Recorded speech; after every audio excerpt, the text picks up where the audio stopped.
time preference is one of the concepts you've popularized in the Bitcoin ecosystem, right? It was really the Bitcoin standard that put that concept on the map.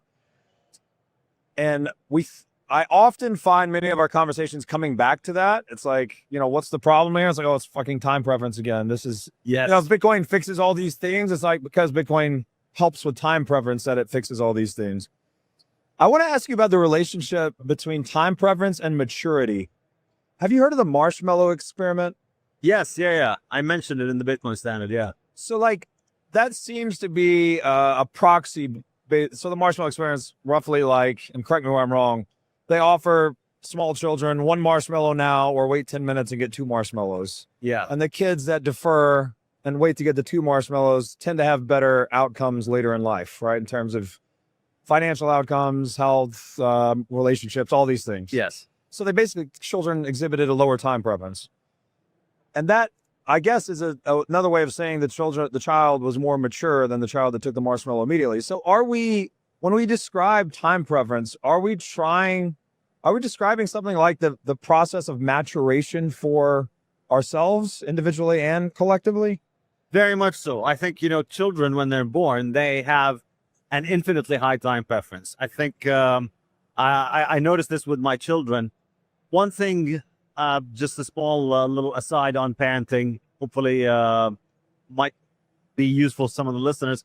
But I think one of the horrible things that you could do with children is to give them a choice about certain things. Like very young children, I've noticed this is extremely counterproductive. If you try and tell a child, all right, you can have the candy now, but you won't get to watch TV later. Or if you have if you do the thing you want to do now, then I won't let you do the other thing later. And then you give them a choice. The child will always choose the immediate gratification. The child is completely incapable of ever discounting, of ever thinking about the future. They're always very heavily discounting the future. Right. And so you're setting yourself up for another tantrum if you're trying to negotiate your way out of a tantrum by saying, okay, I'll give you this thing now, but then I'm going to get something else in exchange later. You're setting yourself for another tantrum because there's nothing that you could tell them that would make them give up the immediate gratification if you make it a choice, because they're just going to discount things. So you could tell them, I'm going to inflict very severe punishment on you in a week from now if you don't do this, or in an hour from now, or in it doesn't matter. They can't register it. They have to think. They can only think about what is going on right now. But as they mature, as they grow up, they start becoming more and more capable of providing for the future. And I think this is a very important part of rearing children and helping children grow up, is to try and help them lower their time preference, to understand that you can give up things now and benefit from them in the long term. And as people grow up, I think they develop this. Not everybody, perhaps. Well, I mean, everybody lowers their time preference to some extent, but some people don't lower it enough. But I think what really goes a long way towards making it happen is having children. I think having children really lowers your time preference. For sure. Yeah, it forces you to think about life beyond yourself, right? Feels like nature kind of flips a switch and puts you in legacy thinking mode to some extent. And that probably, I have a young daughter, but it seems like it compounds over time. As you get older and your children get older and you see them coming online, you start to think about their future and such. Yeah, and I think you could think of it in a very simple biological sense. A part of you, a literal part of you, is now alive, and it has a longer life expectancy than you. So let's say you're 30 years old, you expect you're going to live another 30 to 50, 60 years old, or another 30, 60 years or so.